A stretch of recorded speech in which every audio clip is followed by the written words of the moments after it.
நீங்க வந்து டகால்னு தமிழகத்துல விஜய்னு பாசிசம்னு சொல்ற கட்சிக்கு ஆதரவு கொடுக்குறீங்க அப்படின்னு சொன்னா அப்ப இந்த டுபாக்கூருக்கு என்ன பேர் சொல்றது? இதையே தாவேகாவோ இல்ல திமுகவோ கையில் எடுத்திருந்தாங்கன்னு சொன்னா ஆஹா இப்படி ஒண்ணு இருக்குதா அப்படின்னு பார்த்துட்டு இவங்க வந்து பாத்தீங்களா பாசிச பாஜக இந்தியை திணிக்கின்றது, இவங்க என்ன சொன்னாலும் கேட்க மாட்டாங்களா? இப்ப நான் ஆடு மேய்க்கவே போயிருவாங்க, ஆடு வாங்கி மேய்ப்பீங்கன்னா கம்பெனி இருக்குன்றதுக்கு நீங்க சொல்ற கான்ட்ராடிக்ட் ஆகுது. இல்ல அதாவது தமிழக பாஜகவுல இருந்த வரைக்கும் அவரை வந்து கட்டி போட்டு வச்சிருந்தாங்க, வேகமாக செயல்படவில்லை. அதனால வந்து இப்ப அவர் வெளில வந்துட்டார் அப்படின்றது. பாஜக இல்லைன்னா அண்ணாமலை இல்ல, ஒத்துக்கிறீங்களா இல்லையா? ஒரு கேபி சான்ஸ் கொடுக்கல அப்படின்னாலும் தங்கத்தை நீங்க நல்ல டிசைன் பண்ணி மோதிரமாவோ செயினாவோ பிரேஸ்லெட்டாவோ போட்டுக்கலாம், ஆனா பேஸ் அது தங்கமா இருக்கணும். அது அலுமினியமா இருந்தா என்ன பண்ண முடியும்? ராம்ஸ், நிஜமாவே உங்ககிட்ட திறமை அப்படின்னு இருந்ததுன்னா நீங்க ஆட்சி நீங்க இருக்கீங்க, ஆனா அதிகாரிகளை உங்களால கண்ட்ரோல் பண்ண முடியல, அவங்க உங்களுக்கு எதிராக வேலை பார்த்து நிற்கிறாங்க அப்படின்னு. அதுதான் இன்னைக்கு நிஜமாகி கொண்டிருக்கின்றது. அப்படி எப்படி நீங்க சொல்ல முடியும்? என்ன சார் இது? அப்ப வேற கட்சியில எந்த கட்சியில சேர்ந்தாலும் நான் இப்படி சொல்லவா? இதே தான் நான் சொல்லணும். கே பாலச்சந்திரன் இல்லைன்னா ரஜினி இல்லை, அது அவரே சொல்றாரு. விளக்கென்ன ஒரு மும்மொழி கொள்கையை எதிர்க்கவில்லை, 29ல ஆரம்பிப்போம் 9th இருந்து கம்பல்சரி அப்படின்னு சொல்லிட்டு இப்ப டகால்னு.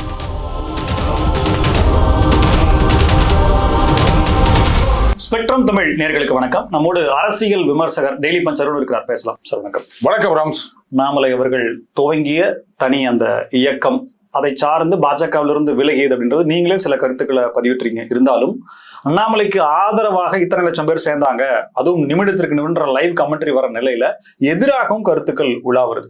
குறிப்பா அதுல வைக்கக்கூடிய கருத்து என்ன அப்படின்னா, மத்தியில மோடி, பிரதமர் மோடி அவங்களை ஏத்துக்கிறதுல எந்த அப்ஜெக்ஷனும் இல்லை, யாருமே தெரியல. அதே போல மாநிலத்தில் அண்ணாமலை அப்படின்றத சொல்றாங்க. இந்த லாஜிக்கு, இந்த விஷயம் மத்தியில மோடி மாநிலத்துல அண்ணாமலை அப்படிங்கிறது எப்படி செட் ஆகும்? முதல்ல இன்றைக்கு வந்து மத்தியில காங்கிரஸோ இல்ல வந்து அந்த புள்ளி கூட்டணியில் இருக்கின்ற மற்ற மாநில கட்சிகளோ இவங்க ஆட்சிக்கு வந்ததுன்னு சொன்னா மறுபடியும் நாட்டுடைய வளர்ச்சி அப்படின்றது அப்படியே இது வரைக்கும் மேல போனதெல்லாம் சர்ன்னு கீழே இறக்கி விட்டா மாதிரி ஆயிரும். அது எல்லாருக்கும் தெரியும்.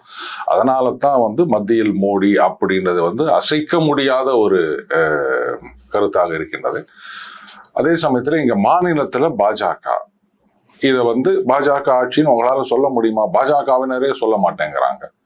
எங்களுக்கு மத்தியிலையும் பாஜக வேணும், மாநிலத்திலையும் பாஜக வேணும், இப்படித்தான் வந்து பாஜக ஆதரவாளர்கள் நினைக்கிறாங்க. ஆனா பாஜகல இருக்க நிர்வாகிகள், தலைவர்கள் அந்த மாதிரி நினைக்க மாட்டேங்கிறாங்களே.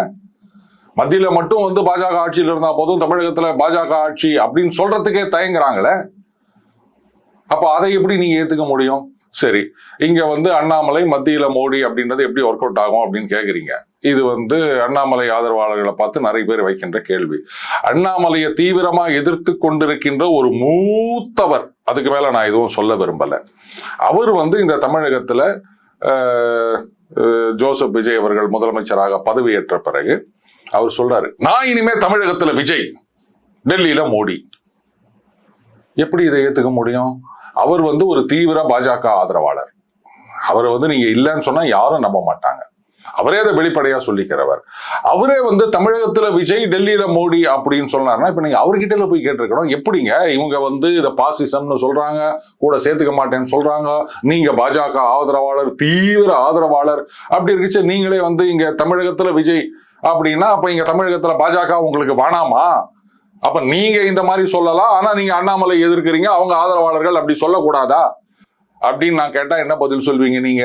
தமிழ்நாட்டுல பாஜகன்ற முகம், பாஜகன்ற பிம்பம், தமிழ்நாட்டுல பாஜக தலைவரா யார் இருக்கிறான்றத வச்சுதான் வளர்றதும் வீழ்ச்சியும் அப்படின்ற மாதிரி நீங்க சொல்றீங்களா? இன்னி வரைக்கும் பாஜக ஆதரவாளர் அப்படின்னு சொல்லிக்கிற ஒருத்தரு, அண்ணாமலை இயக்கத்துக்கு எதிராக பேசுற ஒருத்தரு, அண்ணாமலை வெளில போனது தப்பு, முதுகில குத்து விட்டார் அப்படின்னு சொல்றவங்களே தமிழகத்துல விஜய், டெல்லியில மோடி அப்படின்னு சொன்னா அதுக்கு என்ன அர்த்தம் மட்டும் எனக்கு கொஞ்சம் சொல்லுங்களேன். தமிழகத்துல பாஜகவுக்கான ஆளுமையான தலைமை அப்படின்ற இடத்துக்கு வர்றாரா அப்படின்றதா கேள்வி அப்படின்றத சொல்றாரோன்ற மாதிரி ஒரு சந்தேகம் வருது. தமிழகத்துல நீங்க விஜய்னு சொல்லிட்டீங்க, நான் இனிமே தமிழகத்துல விஜய்க்கு தான் சப்போர்ட்னு சொல்லிட்டீங்க.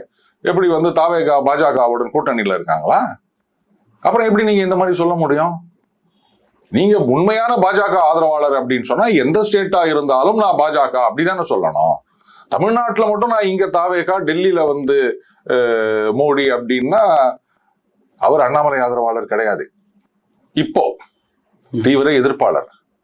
அப்ப அவர்கிட்ட நீங்க போய் விளக்கத்தை கேட்டு வந்தீங்கன்னா அப்புறம் நான் அண்ணாமலை ஆதரவாளர்கள் இந்த மாதிரி சொல்றது சரியா தப்பான்ற விளக்கத்தை நான் சொல்றேன். அவர் என்ன சொல்றாரோ அதைத்தான் இங்கேயும் அப்ளை பண்ண. யாரோ ஒருத்தர் தமிழகத்துல விஜய் டெல்லியில மத்தியில மோடின்னு சொன்னதை வந்து நீங்க ஒரு மேற்கோளா எடுத்துக்கிட்டு அதை நான் சொல்லுங்கன்னு சொல்றேன். யாரோ ஒருத்தர் முன்னாள் பாஜக தலைவர் அவருடைய செயல்பாடுகள், அவர் மேல் வைக்கப்பட்ட குற்றச்சாட்டுகள், அவர் தன்னை வளர்க்கறதுல தான் முனைப்பா இருந்தாருன்ற வர குற்றச்சாட்டுகள் எல்லாத்தையுமே தவிர்த்திடலாமா? நான் யாரோ ஒருத்தர் சொன்னான்னு சொல்லல. அவர் தான் வந்து இங்க தமிழகத்தை பத்தி பெரிதாக பேசி கொண்டிருப்பவர். அது மேல என்ன எதுவும் கேட்காதீங்க. நீங்க அது உப்மா மாதிரி என் வாயை கிளறாதீங்க. அப்போ நான் என்ன கேட்கிறேன்னா, அண்ணாமலையை தீவிரமா எதிர்க்கிற ஒருத்தர் இந்த மாதிரி சொல்லும் போது, அப்ப அண்ணாமலையை ஆதரிக்கிற ஒரு ஒருத்தர் தமிழகத்துல அண்ணாமலை, ஆனா டெல்லியில மோடி அப்படின்னு சொல்லும் போது அப்ப ரெண்டு பேருக்கும் வித்தியாசமே இல்லையே. அப்ப அவங்க சொல்றதை மட்டும் நீங்க எப்படி கேட்க முடியும்னு சொல்றேன். நம்பர் 1. நம்பர் 2, தமிழகத்துல விஜய் டெல்லியில மோடி அப்படின்னு சொல்லும் போதே அப்ப தமிழகத்துல பாஜக ஒண்ணுமே இல்லைன்றது உங்களுக்கு புரியுதா? இது வந்து அண்ணாமலை அவர்கள் தனியா அந்த இயக்கம் ஆரம்பிப்பதற்கு முன்னாடி, ராஜினாமா பண்றதுக்கு முன்னாடி நடந்த விஷயம் ராம்ஸ். அப்ப அண்ணாமலை அங்கதான் இருக்காரு. அப்பவே நீங்க வந்து டகால்னு தமிழகத்துல விஜய்னு பாசிசம்னு சொல்ற கட்சிக்கு ஆதரவு கொடுக்குறீங்க அப்படின்னு சொன்னா அப்ப இந்த டுபாக்கூருக்கு என்ன பேர் சொல்றது? இது டுபாக்கூர் தனம்னு சொல்லாம வேற என்ன சொல்றது? அதனால அண்ணாமலை ஆதரவாளர் இந்த மாதிரி சொல்றாங்கன்னா நீங்க சந்தோஷமா ஏத்துக்க வேண்டியதுதான். ஏன்னா இங்க பாஜகன்றது ஒண்ணு இல்லாம போயிடுச்சு அப்படின்றது தீவிர பாஜக ஆதரவாளர்கள் மூலமாவே தெரியுது. அப்புறம் இங்க தமாகான்னு ஒரு கட்சி வந்தப்போ அவங்க இங்க வந்து நாங்க தமாக ஆனா டெல்லியில காங்கிரஸ் அப்படின்னு சொல்லிட்டு இருந்தாங்க. அதுக்காக நாளைக்கு அண்ணாமலை இங்க வந்துருவாரா அப்படின்லாம் கேட்காதீங்க. இன்றைக்கு தமிழக பாஜகல இருக்கவங்க வந்து ஆளுங்கட்சியை விமர்சனம் செய்யறத விட அண்ணாமலையை விமர்சனம் செய்யறதுலதான் வந்து முழு மூச்சா இறங்கி இருக்காங்க. அதுக்கு நீங்க என்ன சொல்லுவீங்க? சிம்பிளா ஒரு கேள்வி. விஜய் ஆட்சிக்கு வந்துட்டாரு, ஆனா ஆட்சிக்கு வர்றதுக்கு முன்னாடி அவர் என்னென்ன பேசினாரு, அவருடைய கொள்கை தலைவர் யாரு, அரசியல் கொள்கை வச்சிருக்கவங்க யாருன்னு எல்லாம் பேசுறோம். பாசிச பாஜக எத்தனை தடவை சொன்னாருன்றது எல்லாமே தெரியும். அண்ணாமலை பாசிச பாஜகனோ அல்லது பாஜகவை எதிர்த்தோ நடப்பாரா? அவருடைய கொள்கை இருக்குமா? அவருடைய கொள்கை என்ன? முதல்ல அவர் ஒன்றும் கட்சி ஆரம்பிக்கவில்லை. அடுத்தது அவரு வந்து பாஜகவுடைய ஐடியாலஜி, அவங்களுடைய செயல் திட்டங்கள் அதனால ஈர்க்கப்பட்டு எல்லாத்துக்கும் மேல மோடி ஐயாவை பார்த்து நான் அரசியலுக்கு வந்தவன் அப்படின்னு சொன்னவர். அப்போ அவங்களுடைய கொள்கை என்னவோ இதுதான் இங்கே கொள்கை. உடனே வந்து அந்த மும்மொழி கொள்கையை எதிர்த்தாருன்னு விளக்கென்ன? அவர் மும்மொழி கொள்கையை எதிர்க்கவில்லை.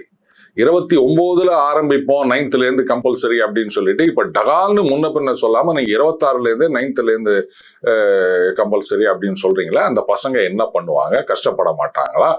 இதை நீங்க பழைய சர்க்குலர் படியே போகணும்னு சொன்னார். அவர் வந்து புதுசா மாத்துங்கன்னு சொல்லல. முதல்ல நீங்க இஷ்யூ பண்ண சர்க்குலர் எல்லாத்தையும் நீங்க அலசி ஆராய்ச்சி தானே ரைட்டு. இப்ப 6வதுல இருந்து ஆரம்பிக்கிறோம், ஸோ 3 வருஷம் கழிச்சு அப்போ 9th இருந்து கம்பல்சரினா கரெக்டா இருக்கும் அப்படின்னு நீங்க ஒரு ஆர்டர் கொண்டு வந்தீங்க. இப்ப திடீர்னு எந்த காரணமும் இல்லாம இந்த வருஷமே 9th கம்பல்சரின்னு சொன்னா அந்த பசங்க என்ன பண்ணுவாங்க? இதுல புஸ்தகமும் பிரிண்ட் ஆகல. இதை கேட்டதுல என்ன தப்பு? நீங்க சொல்றது அப்படியே எடுத்துக்கணும் சார். அதுல வந்து மாற்றப்பட வேண்டிய விஷயம் தவறு இருக்கு. ஆனா ரெசிக்னேஷன் லெட்டரை பிரதமரை பாக்குறாரு, உள்துறை அமைச்சரை பாக்குறாரு, நிதின் நபீன் பாஜக தலைவரை பாக்குறாரு. கிட்டத்தட்ட 3 நாட்கள் டெல்லியில இருந்து செய்திகளா வருது. அண்ணாமலை அப்படி பண்ணாரு இப்படி பண்ணிட்டான்ற செய்திகளா வருது. காய் நகரத்தில் நகர்த்து அப்புறமா வந்துட்டு இயக்கம் தொடங்குறாரு. ஒரு ரெசிக்னேஷன் லெட்டரை இப்படிதான் ப்ராப்பரா புரோட்டோகால் படி கொடுக்கணும்ன்றத நீங்க கண்டிப்பா அதை விட உங்களுக்கு நல்லா தெரிஞ்சிருக்கும். அது இப்படிதான் கொடுக்கணும்ன்ற அவசியம் இல்லை. ஒண்ணு, அதுக்கு இவ்வளவு புரோட்டோகாலை பயன்படுத்தி இவ்வளவு தூரம் போய் பண்றவரு ஒரு தவறு செஞ்சிருச்சு. அதை யார்கிட்ட சொல்லணும், அதை எப்படி சொல்லணும், பொது வெளியில வெளிப்படையா எதிர்த்து சொல்லலாமா? எதிர்த்து அண்ணாமலை விமர்சிக்கிறவங்களுக்கும் பாஜகவுக்கு எதிரானவங்களுக்கும் இது ஒரு ஸ்பூன் ஃபீட் மாதிரி ஆயிடுமேன்றது அது அவர் யோசிக்கலையா? அவர் சொன்னதுல நியாயம், எப்படி சொன்னாருன்றதுல கேள்வி இருக்கே. சரி, வெரி குட். இப்போ நான் அவங்கள ஒரு கேள்வி, முதல்ல அந்த ராஜினாமா சொல்றேன். இது வந்து நீங்க நேர போய் கொடுத்துட்டு அவங்க முடிவெடுக்கிற வரைக்கும் காத்திருக்க வேண்டிய அவசியம் கிடையாது.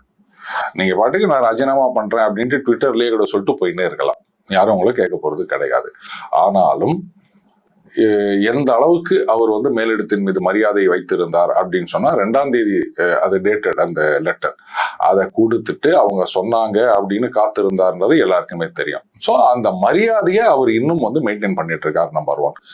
இன்னொன்னு அவர் சொன்னாரு, டிசம்பர்லயே நான் சொல்லிட்டேன் வந்து அவங்க தேர்தல் வரைக்கும் இருங்கன்னு சொன்னாங்க, அதனால நான் மே மாசம் வரைக்கும் முடிச்சுட்டு போறேன் அப்படின்னு சொல்லியிருக்காரு. இதுக்கு மேல ஒரு மனுஷன் எந்த அளவுக்கு தன்னுடைய மரியாதையையும் இதையும் காமிக்க முடியும்னு நினைக்கிறீங்க மேல் எடுத்து மேல?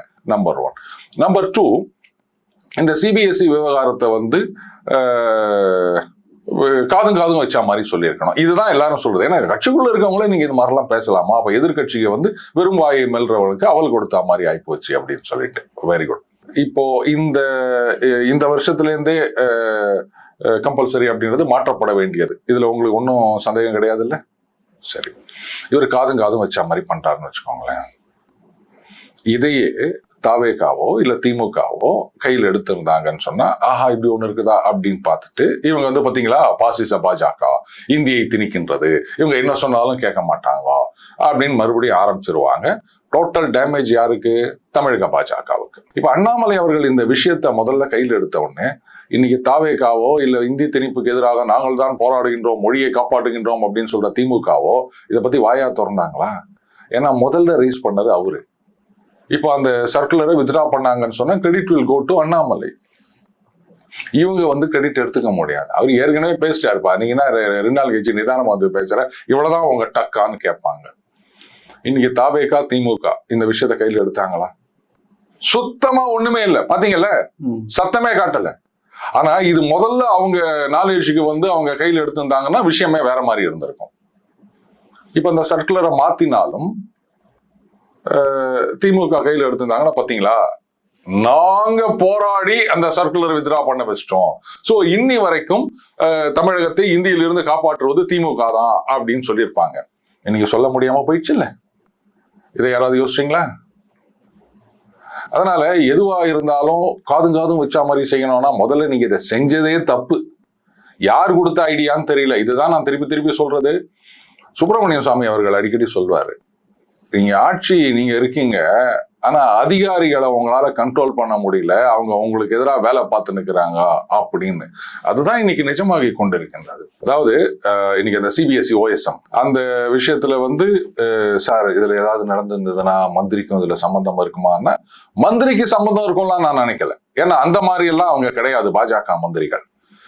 பட் அதிகாரிகள் மட்டத்துல இதை வந்து கவனிக்காம விட்டுருந்தாலோ இல்ல தெரிஞ்சே பண்ணியிருந்தாலோ கடைசியில பொறுப்பு யார் தலையில வந்து விழுது? மந்திரி தலையில. அவரே சொல்லிட்டார், இதுக்கு நான் பொறுப்பேற்றுக் கொள்கிறேன், ஐ எம் ரெஸ்பான்சிபிள் சொன்னாரா இல்லையா? அப்ப அதிகாரிகள் பண்ணிட்டு பொறுப்பு யார் தலையில? மந்திரி தலையில. கெட்ட பேர் யாருக்கு? இப்போ ராகுல் காந்தில இருந்து அந்த கரப்பாங்குச்சில இருந்து என்ன சொல்றாங்க? மந்திரி ராஜினாமா செய்ய வேண்டும். இப்ப மந்திரி ராஜினாமா செய்யணும், அது மந்திரியோட போற விஷயமா? கட்சிக்கும் ஆட்சிக்கும் ஒரு கெட்ட பேரு. அப்ப இதுக்கெல்லாம் இடம் கொடுத்தது யாரு? பண்ணது யாரு? பொறுப்புன்றது பாத்தீங்கன்னா டெக்னிக்கலா அந்த அதிகாரிகள். ஆனா ஒட்டுமொத்த பொறுப்புன்னு போது மந்திரி இதை கண்டுக்காம விட்டுட்டார். அப்ப இந்த மாதிரி விஷயங்களை இதை வந்து யாரோ முன்னாடியே பார்த்து சொல்லியிருந்தாங்கன்னு சொன்னா, அப்ப மந்திரி நாலேஜுக்கு போய் அவர் மாத்திருந்தாருன்னு சொன்னா இவ்வளோ இஷ்யூ ஆயிருக்காது இல்ல? நீங்க கரப்பாம்பூச்சி அதைத்தானே பெருசா வச்சுட்டு வந்து நாங்க அதை பண்றோம் இதை பண்றோம், அவரை ராஜினாமா பண்ண சொல்லு, மோடி 12 மணி நேரத்துக்குள்ள போனோம் இப்படி பேசிட்டு இருக்காங்கன்னா அவங்களுக்கு அவல் கொடுத்தது யாரு? ராம்ஸ். இதை முதல்லயே உள்ளுக்குள்ள யாரோ கண்டுபிடிச்சு சொல்லியிருந்தாங்க வெளிப்படையான்னு சொன்னா இவங்க எவ்வளவு தூரம் கிரெடிட் எடுத்திருக்க முடியாதுல்ல ராம்ஸ். அதனால அவரு வந்து இந்த மாதிரி ட்வீட் போடுறது தப்பு அப்படின்லாம் சொன்னீங்கன்னா அப்போ அரசியல் பெர்செப்ஷன் பேட்டில் அப்படின்றது எப்படி கொண்டு போவதுன்னு உங்களுக்கு தெரியலன்னு அர்த்தம். பாஜக டெல்லி தலைமையோ அல்லது டிவிஎஸ்சியில் இருக்கக்கூடிய ஏதாவது அதிகாரிகளோ சவுக்கு சங்கர் அவர்களுக்கு சில தகவல்களை கொடுத்திருக்காங்கன்னு சொல்லி அவரே பேட்டியில சொல்றாரு. குறிப்பா அண்ணாமலை அவர்களுக்கு அவர்களுடைய உறவினர்களுக்கு இருக்கக்கூடிய கம்பெனிகளுடைய லிஸ்ட் அவர் படிக்கிறார். இவ்வளவு கம்பெனிகள் இருக்குன்றத சொல்றார். நான் பலமுறை உங்கள்கிட்ட கேட்டிருக்கேன், ஒரு குற்றச்சாட்டு, ஊழல் குற்றச்சாட்டு, பணம் பெற்றார் அப்படின்ற குற்றச்சாட்டுக்கெல்லாம் இருக்குன்னு சொல்லுங்க. நீங்க ஒரு தோராயமான பதில் சொல்றீங்க. இது அதுக்கு அடுத்தபடியான ஒரு குற்றச்சாட்டு. சவுக்கு சங்கர் ஒரு குற்றச்சாட்டை வைக்கிறாருன்னா கண்டிப்பா பின்புலத்துல ஏதாவது இருக்கும் அப்படின்றத நம்ம எடுத்துக்கலாம். இப்ப இவ்வளவு கம்பெனிகள் சொல்றாரு அப்படின்ற அளவு சொல்றாருன்னா இதை நீங்க எப்படி எடுத்துக்கிறீங்க? ஒரு கம்பெனி ஆரம்பிக்கணும்னா எவ்வளவு செலவாகும்னு நினைக்கிறீங்க நீங்க? ஒரு மொபைலு, ஒரு மெயில் ஐடி, ஒரு ஆபீஸ் ரூம் போதும் இல்லையா? ஒரே அட்ரஸ்ல நீங்க பல கம்பெனிகள் கூட வச்சுக்கலாம். அதுக்கப்புறம் அந்த பெய்ட் அப் கேபிட்டல் அப்படின்னு அது உங்களால எவ்வளவு முடியுமோ ஒரு ரவுண்டா ஒரு 1 லட்சம் ரூபா. அதுக்கப்புறம் அந்த ஜிஎஸ்டி ரெஜிஸ்ட்ரேஷன், இந்த ரெஜிஸ்டர் ஆஃப் கம்பெனிஸ்ல அது யாராவது சிஏஓ பிடிச்சி அது ஏதோ சம் ஃபீஸ் இருக்கு, அதை போட்டு நீங்க ரெஜிஸ்ட்ரேஷன் வாங்கணும், அவ்வளவுதான். இப்போ கம்பெனி ஆரம்பிக்கிறதுன்றது ஒரு பெரிய விஷயம் கிடையாது. நீங்க நானும் சேர்ந்தா கூட ஒரு கம்பெனி ஆரம்பிச்சிடலாம். நீ ஒரு டைரக்டர், நான் ஒரு டைரக்டர், அது போதும். அந்த கம்பெனி என்ன ஊழல் பண்ணிருக்கு, இல்ல கணக்குல வராத பணத்தை மணி லாண்டரிங் பண்றாங்க அப்படின்ற ஏதாவது ஆதாரம் இருக்கின்றதா? இன்றைக்கு எத்தனையோ அரசியல்வாதிகள் 50, 60, 70, 80 இப்படியெல்லாம் வந்து கம்பெனி ஆரம்பிச்சிருக்கிறதுன்றத வந்து நம்ம பொது வெளியில நிறைய பார்க்குறோம். இந்த மாதிரி குற்றச்சாட்டுகள் நிறைய பேர் வச்சுட்டு இருக்காங்க. என்னுடைய கேள்வி என்னன்னா, இதெல்லாம் வந்து ஷெல் கம்பெனி அப்படின்னு சொல்லுவாங்க. அது நிஜமாவே ஷெல் கம்பெனியா தான் மத்திய அரசாங்கம் பாஜக ஆட்சிக்கு வந்த பிறகு இந்த மாதிரி ஷெல் கம்பெனிகளை எல்லாம் ஒழிக்கணும் அப்படின்னு சொல்லிட்டு கிட்டத்தட்ட 3 லட்சத்துக்கும் அதிகமான ஷெல் கம்பெனிகளை ஒழித்தார்கள். இப்ப அது ஷெல் கம்பெனி அப்படின்னா அப்போ மத்திய அரசாங்கத்து கையில தானே அந்த அதிகாரம் இருக்கின்றது. இவங்க மணி லாண்டரிங் பண்றதுக்காக ஷெல் கம்பெனி ஆரம்பிச்சாங்க அப்படின்றது உங்க குற்றச்சாட்டாக இருந்தால், இடி இருக்குது. மணி லாண்டரிங் ஆஸ்பெக்ட் அவங்க கண்டுபிடிச்சாங்கன்னா டகால்னு உள்ள நுழையலாம் அவங்க. இப்போ மத்திய அரசாங்கமோ இல்ல பாஜகவோ எங்க கிட்ட கொடுத்துருக்கு அப்படின்னா, இப்ப காங்கிரஸ் உங்ககிட்ட ஒரு ஆதாரம் கொடுக்குது அண்ணாமலைக்கு எதிராக அப்படின்னு சொன்னா ஐ கேன் அண்டர்ஸ்டாண்ட். ஏன்னா அவங்க ஆட்சியில இல்ல, இடியோ சிபிஐயோ அவங்க கையில இல்ல, அதனால நீங்க எக்ஸ்போஸ் பண்ணீங்க அப்படின்னு சொன்னா அப்ப வந்து ஒரு பப்ளிக் ப்ரெஷர் வரும், நடவடிக்கை எடுக்கலாம் அப்படின்னு. பாஜக கொடுத்தது அப்படின்னு சொன்னா இல்ல டிவிஎஸ்சி கொடுத்தது அப்படின்னு நீங்க சொல்றீங்கன்னா, இப்ப டிவிஎஸ்சி இது மாதிரி ஒரு ஊழல் நடக்குதுன்னா அவங்க நேரடியா போக முடியாதா? மத்திய பாஜகவிலிருந்து அவர் டிவிஎஸ் அவர் அதுல இருந்தாருன்ற மாதிரி. நான் இந்த இடத்துல என்ன கேள்விக்கிறேன்னா, முன்னாள் அமைச்சர் KN நேரு அவர்கள்ட்ட ஒரு நேர்காணல்ல கேள்வி கேட்கிறாங்க. சார், உங்களுடைய சொத்து மதிப்பு அப்படிங்கிறது நீங்கள் அமைச்சராவதற்கு முன் அமைச்சராவதற்கு பின் வெரிஃபை பண்ண முடியுமான்னு சொல்லி கேட்டோம்னே, அதுக்கெல்லாம் நிறைய இருக்கு, அவங்கள பார்த்து எடுத்துக்கணும். ஒரு குற்றச்சாட்டையும் வைக்கிறாங்க, நீங்க இவ்வளவு சொத்துக்கள் தான் இருக்குன்னு சொல்ல முடியுமா, இல்ல இதெல்லாம் அப்படிலாம் இருந்தா அவங்க நடவடிக்கை எடுக்கட்டுமே. இப்ப நீங்க சொல்ற பதிலும் KN நேரு ஐயா சொன்ன பதிலும் சேம் ஒன்னே தான். இப்ப அவருக்கு எப்படி பணம் வந்ததோ அதே மாதிரி அண்ணாமலைக்கும் பணம் வருதுன்றது ஒரு ஒப்புதல் வாக்கு மூலமா எடுத்துக்கலாம். வரேன். நான் வந்து இன்வெஸ்டிகேட்டரா இருந்திருக்கேன் பல வருடங்கள். என்னை பொறுத்த வரைக்கும் ஆதாரம் அப்படின்றது பிளாக் அண்ட் ஒயிட்டா இருக்கணும், சஸ்டைனபிள் எவிடன்ஸா இருக்கணும். சும்மா வந்து சார் இது வரேன் சார், இவர் வந்து நிறைய வாங்குறாரு சார் அப்படின்னு சொன்னாலே வந்து கேஸ் போட்டு முடியாது. வர நான் சொல்லி முடிச்சு என்னன்றது சொல்லிடுறேன் சார். நான் வந்து நடந்தது நடக்கலங்கிறது இல்ல சார். பணம் எப்படி வந்தது உள்ளபடியே ராம்சே, நான் அதைத்தான் சொல்றேன் ராம்சே. இப்போ ஒரு கம்பெனி ஆரம்பிச்சிருக்காருன்னு சொல்றீங்களே தவிர, இந்த கம்பெனில 2000 கோடி இருக்கு, 4000 கோடி இருக்கு, இந்த கம்பெனிக்கு அசெட் அப்படின்னு உங்களால ஏதாவது காமிக்க முடியுமா? எனக்கு இதுக்கு மட்டும் பதில் சொல்லுங்க. இப்போ மத்திய பாஜக உங்களுக்கு இந்த இன்ஃபர்மேஷனை கொடுக்குது, ராம்ஸுக்கே கொடுக்குது அப்படின்னு வச்சுக்கோமே. ஏங்க, எல்லா பவரையும் உங்க கையில வச்சுக்கின்னு, எல்லா நிறுவனங்களையும் உங்க கையில வச்சுக்கின்னு நீங்க போயிட்டு ராம்ஸ் கிட்ட இன்ஃபர்மேஷன் கொடுத்துருக்கீங்க. அப்புறம் எதுக்கு நீங்க ஆட்சியில இருக்கீங்க? கேட்பனா மாட்டேனா? லாஜிக்கா இருக்கு. அவங்க தானே முயற்சி பண்றது. லாஜிக் தான். பிஜேபி பி டீமா தான் இருக்க போறாரு. தமிழ்நாட்டுல களம் வேற, அது நம்ம ஸ்ட்ரெயிட்டா போக முடியாது, ஏதாவது ஒரு வேணும் அப்படின்றனால அவங்க போறாங்க. இப்போ நீங்களே வந்து உங்க கருத்துக்கு எதிராக பேசுறீங்க. பாஜகவுடைய பி டீம், ஏன்னா பாஜக அப்படின்னா எங்க ஓட்டு வாங்க முடியாது, அதனால ஒரு முகமூடியை போட்டுக்கொண்டு இவரை புஷ் பண்றாங்க அப்படின்னு நினைச்சா, அப்ப இந்த மாதிரி இன்ஃபர்மேஷன் அவங்க கிட்ட கொடுத்துருக்க மாட்டாங்க. ராம்ஸ் தன் கைக்குள்ள இருக்கணும். அண்ணாமலை அவர்கள் எப்படிங்க ஊழல் குற்றச்சாட்டோடு இருக்க ஒருத்தருக்கு வந்து எப்படிங்க ஜனங்க ஓட்டு போடுவாங்க? செய்யணும், நீ தன்னிச்சையா இயங்க கூடாது அப்படின்ற பாருங்க. உங்க மேல ஊழல் குற்றச்சாட்டு அப்படின்னு நான் பொதுவில் எக்ஸ்போஸ் பண்ணிட்டேன் அப்படின்னு சொன்னா, அதுக்கப்புறம் எந்த மூஞ்ச வச்சுன்னு நீங்க தூய்மையான ஆட்சி அப்படின்னு நீங்க சொல்லுவீங்க? தாவேகாவுடைய பிளான்கே தூய சக்தி, நாங்க ஊழல் இல்லாத ஆட்சியை கொடுப்போம், ஊழலே பண்ண மாட்டோம் அப்படின்னு சொல்லிட்டு இருக்காங்க.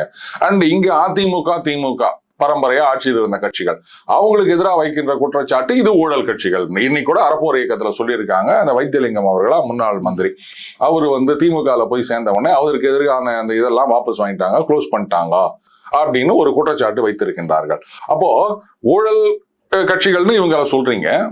அப்ப ஊழல் இல்லாத நேர்மையான அரசியல் அண்ணாமலை சொல்றாரு. அப்ப அவர் மேலேயே நீங்க இவ்வளவு ஊழலை எக்ஸ்போஸ் பண்ணீங்கன்னா, இருந்ததுனால் அலெஜர் அப்புறம் அவர் எப்படி வந்து ஓட்டு வாங்குவாரு? உங்களுடைய அந்த பி டீம் அப்படின்றதோ முகமுடி அப்படின்றதோ எப்படி ஒர்க் அவுட் ஆகும்? புரியுதுங்களா உங்களுக்கு? எங்க வந்து கான்ட்ரடிக்டரியா இருக்குது இதெல்லாம் அப்படின்னு சொல்லிட்டு. இப்ப வரக்கூடிய தகவல்லாம் என்ன சார்? வரக்கூடிய தகவல் இது பாருங்க ராம்சே. இல்ல சார், 10 லட்சம் ரூபாய் வந்து மாசம் ஒருத்தர் கொடுக்குறாரு சொல்லிட்டு SV சேகர் பேட்டியில சொல்றாரு. சும்மா வந்து 10 லட்சம் ரூபாய் வந்து ஃப்ரெண்டுங்க இந்தாப்பா வச்சுக்கப்பான்னு சொல்லி கொடுக்குறாங்கன்னு சொல்லி அவர் பேட்டியில பேசினோடனே அண்ணாமலை ஆதரவாளர் அதுக்கு பதில் கொடுக்குறாரு. உனக்கு வைத்தறிச்சல் காண்டு, உனக்கு எவனும் கொடுக்கலன்றதுக்காக நீ பேசுற, நீ எப்படியாப்பட்ட ஆளுநர் தெரியும் பேசுறாரு. இப்ப இந்த 10 லட்சம் ரூபாய் கொடுக்கறதுக்கும் இவர் வைத்தறிச்சல் பேசுறாருன்னு சொல்ற பதிலுக்கும் என்ன லாஜிக்கா இருக்கு? சரி, இப்ப நான் சொல்லுவேன். ஆடு மேய்க்கவே போயிருவாங்க, வரேன் நாலு ஆடு வாங்கி மேய்ப்பீங்கன்றாரு. இவ்வளவு கம்பெனி இருக்குன்றதுக்கு நீங்க சொல்ற கான்ட்ராடிக்ட் ஆகுது. இல்ல கான்ட்ரடிக்ஷனே கிடையாது. நான் சொல்றேன், அந்த கம்பெனி இருக்குதுன்னு சொன்னா அந்த கம்பெனி மணி லாண்டரிங் பண்றாங்கோ, இல்ல இவர் கம்பெனியை ஆரம்பிச்சுட்டு இந்த கம்பெனிக்கு இவ்வளவு அசெட் வாங்கி போட்டிருக்காரு, கேபிட்டல் இவ்வளவு இருக்குது, கேஷா இவ்வளவு இருக்குது, நிலமா இவ்வளவு இருக்குது, எப்படி வந்து இந்த 2000 கோடி 4000 கோடி சொத்து இந்த இவர் ஆரம்பிச்ச கம்பெனிகளுக்கு வந்தது, அந்த சோர்ஸை நோண்டுங்க அப்படின்னு கேட்டீங்கன்னா அப்ப நான் ஒத்துக்கிறேன். வெறும் கம்பெனி ஆரம்பிச்சதை மட்டுமே வச்சுக்கின்னு நீங்க வந்து இந்த மாதிரி குற்றச்சாட்டு சொன்னீங்கன்னா சரிங்க, நிஜமாகவே உங்ககிட்ட எவிடன்ஸ் இருந்ததுன்னா இன்கம் டாக்ஸ்ல இடியில அறப்போர் இயக்கம் மாதிரி போய் கேஸ போடுங்களேன். பாஜகவுக்கு அண்ணாமலை மாதிரி ஒரு ஆள் தேவைப்படுது சார். மறுபடியும் இதான் சொல்றீங்க. போயிட்டு ஸ்ட்ரைட்டா டெல்லிக்கு போயிட்டு கேட்டிருக்காரு, இந்த மாதிரியான பிரச்சனைகள்லாம் எந்த நடவடிக்கையும் எடுக்காதீங்க அப்படின்ற மாதிரியான ஒரு கோரிக்கையை வைத்திருக்கிறான்னு அண்ணாமலை ஹேட்டர்ஸ் சொல்றாங்களே, அதுக்கான பதிலாக நடந்திருக்கு. பாருங்க, இந்த மாதிரி 1000 பேர் சொல்லலாங்க, இதெல்லாம் வந்து நம்ம நம்பிட்டு இருக்க முடியுமா? என்ன பேசுறீங்க நீங்க? டு பி பிராங்க், இப்ப அந்த இயக்கம் ஆரம்பிச்சு எத்தனை லட்சம் பேர், இப்ப நம்ம பேசிட்டு இருக்க நேரத்துக்கு 15 லட்சம் பேர் சேர்ந்திருக்காங்க. இது இன்னும் எடிட் பண்ணி போறதுக்குள்ள 18 ஆகுதா 20 ஆகுதா தெரியல. இவ்வளவு லட்சம் பேர் பாஜகவுக்கு முதல்ல வாக்களிச்சிருப்பாங்களா? என்னுடைய அதாவது ஃபர்ஸ்ட் ஹம்பிள் கொஸ்டின் அது. இவ்வளவு பேர் பாஜகவுக்கு தமிழகத்துல வாக்களிச்சிருக்காங்களா? அப்ப அவர் வாக்களிக்கலன்னா பாஜகவையும் அண்ணாமலையும் ஏன் பிரிச்சு பாக்குறாங்க? இப்படி வச்சுக்கலாமா? அதாவது தமிழக பாஜகவில் இருந்த வரைக்கும் அவரை வந்து கட்டி போட்டு வச்சிருந்தாங்க, வேகமாக செயல்படவில்லை, அதனால வந்து இப்ப அவர் வெளில வந்துட்டார் அப்படின்றது. பாஜக இல்லைன்னா அண்ணாமலை இல்ல, ஒத்துக்கிறீங்களா இல்லையா? அப்படி எப்படி நீங்க சொல்ல முடியும்? என்ன சார் இது? அப்ப வேற கட்சியில எந்த கட்சியில சேர்ந்தாலும் நான் இப்படி சொல்லவா? இதைதான் நான் சொல்லணும். கே பாலச்சந்திரன் இல்லைன்னா ரஜினி இல்ல, அது அவரே சொல்றாரு. ஆமா, சொல்லலாம், அவரு தன்னம்பிக்கை. ஆனா நீங்களும் நானும் சொல்ல முடியுமா? ஒரு கேபி சான்ஸ் கொடுக்கல அப்படின்னாலும் தங்கத்தை நீங்க நல்ல டிசைன் பண்ணி மோதிரமாவோ செயினாவோ பிரேஸ்லெட்டாவோ போட்டுக்கலாம், ஆனா பேஸ் அது தங்கமா இருக்கணும். அது அலுமினியமா இருந்தா என்ன பண்ண முடியும்? ராம்சே, நிஜமாவே உங்ககிட்ட திறமை அப்படின்னு இருந்ததுன்னா யாராலையும் வந்து அதை ஒழிச்சு வைக்க முடியாது. எப்படியாவது அந்த திறமை எங்கேயாவது வெளிப்பட்டுத்தான் ஆகும். என்னதான் நீங்க தடை பண்ணாலும் அது நடக்காது. புரியுதுங்களா? அடுத்தது இந்த 10 லட்சம் ரூபாய்க்கு வரேன். யாராவது ஒருத்தன் சும்மா 10 லட்சம் ரூபாய் குத்துருவானா அப்படின்னு இப்ப நான் உங்களை கேட்கிறேன். இன்னைக்கு தமிழ்நாட்டை பொறுத்த வரைக்கும் அந்த அரசியல் சேனல்கள் அப்படின்னு யூடியூப் சேனல் ஏராளமா இருக்கு. அண்டு பெரும்பாலான சேனல்கள் வந்து பிரேக் ஈவன் அப்படின்றது ரொம்ப கஷ்டம். அந்த வருமானம் அவ்வளவு வராது. கண்டிப்பா பெரும்பாலும் 99.9% அந்த சூப்பர் தேங்க்ஸ்னு ஒரு ஆப்ஷன் இருக்கு. அது இல்லாமலும் நீங்க வந்து எங்களுக்கு உதவி பண்ணணும்னு நினைச்சீங்கன்னா இந்த இது பண்ணுங்க அப்படின்னு போடுவாங்க. அதுல எத்தனை பேர் எவ்வளவு கொடுத்துட்டு இருக்காங்க? அவங்க என்ன, நான் வந்து இவனுக்கு வந்து ஒரு 50,000 ரூபாய் கொடுக்குறேன், அப்ப வந்து இவன் என்ன பத்தி பெருசா நான் கேட்கறதுக்கு பதில் சொல்லுங்க. நான் வந்து இவனுக்கு 50,000 ரூபாய் கொடுக்குறேன், அவன் வந்து என்ன புகழ்ந்து பேசுவான் அப்படின்னும், இல்ல வந்து என் கருத்துக்கு ஏத்த மாதிரி பேசுவான் அப்படின்னும் நினைச்சா கொடுக்குறாங்க. சரி, ஏதோ ஒரு நல்ல காரியம் பண்றான், நம்மால அது பண்ண முடியல, இவன் நடக்கிற அநியாயங்களை தட்டி கேட்கறான். சோ என்னால முடிஞ்சது, நான் எவ்வளவு என்னால முடிஞ்சதை கொடுக்குறேன் அப்படின்னு சொல்லிட்டு அது ஒவ்வொருத்தருடைய வசதிக்கு ஏத்த மாதிரி தான் கொடுப்பாங்க. புரியுதுங்களா? இப்போ என்னுடைய சேனல்ல பாத்தீங்கன்னா சூப்பர் தேங்க்ஸ் அப்படின்னு 40 ரூபா, அவரால் அது முடிஞ்சது. ரைட்டுங்களா? என்னால ஐயா இவ்வளவுதாங்க முடியும் அப்படின்ட்டு 40 ரூபா சூப்பர் தேங்க்ஸ் கொடுக்குறாரு. இப்ப கேட்க முடியுமா, இந்த ஆள் எதுக்குங்க 40 ரூபா கொடுக்குறான்? சும்மா கொடுப்பானா? ஏதோ அவன் பதிலுக்கு எதிர்பார்க்கறான். இதுக்கு என்ன சொல்லுவீங்க நீங்க? அந்த மாதிரி இப்ப நானே ஒரு கோடீஸ்வரனா இருந்தேன் அப்படின்னு சொன்னா, இவ்வளவு ஏன் ராம்சு உங்களுக்கே தெரியும், நம்ம ஒவ்வொருத்தரையும் இன்டர்வியூ முடிச்சுட்டு போகும்போது என்னென்ன பண்றோம் அப்படின்றது, இதெல்லாம் எதுக்காக பண்றோம்? இந்த கம்பேர் நான் எடுத்துக்கிறேன். புரியுதுங்களா? சூப்பர் தேங்க்ஸ்க்கு 40 ரூபா கொடுக்கறது யாருன்னு உங்களுக்கு தெரியுமா? எனக்கு தெரியாது. தெரியாது. அப்ப நீங்க எப்படி அவருக்கு ஃபேவர் பண்ண முடியும்? ஆனா 10 லட்சம் ரூபா யாருன்றது வெரி குட். இப்ப நான் வரேன். இது வந்து அந்த சூப்பர் தேங்க்ஸ் நான் பொதுவாகவே சொல்லுவேன், இது வெளிநாடுகளில் இருப்பவர்கள் அவங்க வந்து நேரா இது பண்ண முடியாதுன்னு. சரி, நீங்க அதை விடுங்க. இங்க வந்து மற்ற சேனல்கள்ல பாத்தீங்கன்னா எங்களுக்கு உதவி செய்யணும்னு நினைச்சீங்கன்னா இது எங்க account number, GB number something கொடுக்குறாங்க இல்லையா? எல்லா சேனலும் இல்ல, அப்போ ஒரு சில சேனல்ல அப்போ அவங்க கொடுக்கும் போது அது யாருன்னு தெரியும் இல்லையா? அது மட்டும் இல்லாம அவங்க கான்டாக்ட் நம்பரை கூப்பிட்டு, நான் அவங்களை ஏதாவது ஹெல்ப் பண்றேன்ப்பா, நீங்க நல்லா பண்றீங்கப்பா அப்படின்னு கண்டினியூஸா தொடர்புல இருந்து கொண்டு பண உதவி செய்கின்றவர்கள் ஏராளமான பேர் இருக்கிறார்கள். சோ அது யாருன்றது தெரியும். அவங்களுக்கு நீங்க என்ன ஃபேவர் பண்ண போறீங்க? அவங்க போட்டோ கூட போட போறது கிடையாது, அவங்க பேரை கூட சொல்ல போறது கிடையாது. சரியா? அதனால ஒருத்தர் வந்து வசதியா இருக்காரு அப்படின்னு சொன்னா கரெக்டுங்க, எனக்கு வந்து இந்த அரசியலை மாத்தணும், நேர்மையான அரசியல், டிரான்ஸ்பரன்சியா எல்லாம் இருக்கணும் அப்படின்னு நினைக்கிறேன். என்னால நேரடியா அரசியல்ல இறங்க முடியாது. யாரோ ஒருத்தவங்க இவ்வளவு ஏங்க சரி நீ இந்த அரசியல் குப்பையை விட்டுருங்க, இந்த நீர்நிலைகளை சுத்தம் பண்ணுவது அப்படின்னு சில தன்னார்வலர் இருக்காங்க. அதுக்கு எத்தனை பேர் அவங்க என்ன சொந்த காசை போட்டா பண்ண முடியாது, கட்டுப்படி ஆகாது அவங்களால. அவங்க அவ்வளவு பெரிய கோடீஸ்வரர், மல்டி பில்லியனர் கிடையாது. எத்தனை பேர் உதவி செய்கின்றார்கள்? அந்த மாதிரி தாங்க ஒருத்தர் நல்ல காரியம் பண்றாரு, என்னால முடிஞ்சா நான் கொடுக்குறேன், அவ்வளவுதான். நீ கொடுக்குறியா இல்லையா வாய முடிட்டு. நீங்க சொல்ற விஷயமே வந்து அவர் பணம் கொடுக்கறதுக்கு முன்னாடியே ஒத்த கருத்துடைய, அதாவது அந்த சேனல்ல என்ன விஷயங்களை யாருக்கு சப்போர்ட்டிவா பேசுறாங்களோ அதே ஸ்டாண்ட்ல இருக்கக்கூடியவர்கள் தான் அந்த கான்ட்ரிபியூஷன் கொடுப்பாங்க. ஏன்னா அவங்களும் அதே நிலையில இருக்கிறாங்க, அவங்க செய்ய போறாங்க. மத்தபடி எந்த சார்பும் இல்லாம யாரா இருந்தாலும் கேள்விகள் வைக்கிறது அப்படின்ற சேனலுக்கு யாராவது பண்ணுவாங்களா அப்படின்னா அது அதே மாதிரி நடுநிலையா இவன் ரொம்ப பேசுறான்ப்பா, எல்லார்ட்டையும் கேள்வி கேட்கறான்ப்பா, உண்மையை வெளிக்கொண்டு வர்றான்ப்பா அப்படின்ற மாதிரி சொல்றாங்க. அதுவுமே சில சேனல் தான் நீங்க சொல்ற மாதிரி வாங்குறாங்க. இப்போ என் சேனல் சிம்பிள், 10 லட்சம் ரூபாய் கொடுக்கிறவரு பிரதிபலனா என்ன எதிர்பார்ப்பாரா, எதிர்பார்க்க மாட்டாரா? அப்படி எதிர்பார்க்கிறான்னா என்ன, எப்படி அவர் வந்து பிரதிபலனை கொடுக்க முடியும், அண்ணாமலை கொடுக்க முடியும்? என்ன எதிர்பார்க்கணும் நீங்க நினைக்கிறீங்க? ஏன்னா இன்னைக்கு நான் ஒரு காசு கொடுத்தேன்னா அதுக்கு எனக்கு ஏதாவது பெனிஃபிட் வரணும் அப்படின்ற ஒரு மெட்டீரியலிஸ்டிக் வியூல தான் நீங்க பேசுறீங்க. அது இல்லாம எத்தனையோ பேர் நாட்டுல கிடையாதா? எல்லாரையும் உங்கள மாதிரியே நீங்க கணக்கு போட்டுக்கிறீங்க. நான் காசு வாங்கினா நான் இவனுக்கு சப்போர்ட்டா பேசுவேன், ரைட்டு இவர் வந்து இப்ப இந்த மாசம் எனக்கு டெண்டர் எடுத்து காசு கொடுத்தாருன்னா நான் உடனே அவருக்கு பேசுவேன், அடுத்த மாசம் அவரை விட்டுட்டு இன்னொருத்தருக்கு பேசுவேன் அப்படின்னு நீங்க நினைச்சிட்டு இருந்தீங்கன்னா அப்போ உங்களுக்கு இது தப்பாதான் தெரியும். இப்ப என் சேனல் எடுத்துக்காங்க, ஒருத்தரை நான் விட்டு வைக்கிறது கிடையாது. எல்லாம் வந்து என்ன ரைட் விங்கு, பாஜக சங்கின்னு சொல்லுவாங்க. இதே பாஜக இருக்க எத்தனை பேரை நான் வந்து கழுவி ஊத்தி இருக்கேன். ஆனாலும் வந்து எனக்கு சூப்பர் தேங்க்ஸ் போட்டுட்டு தானே இருக்காங்க.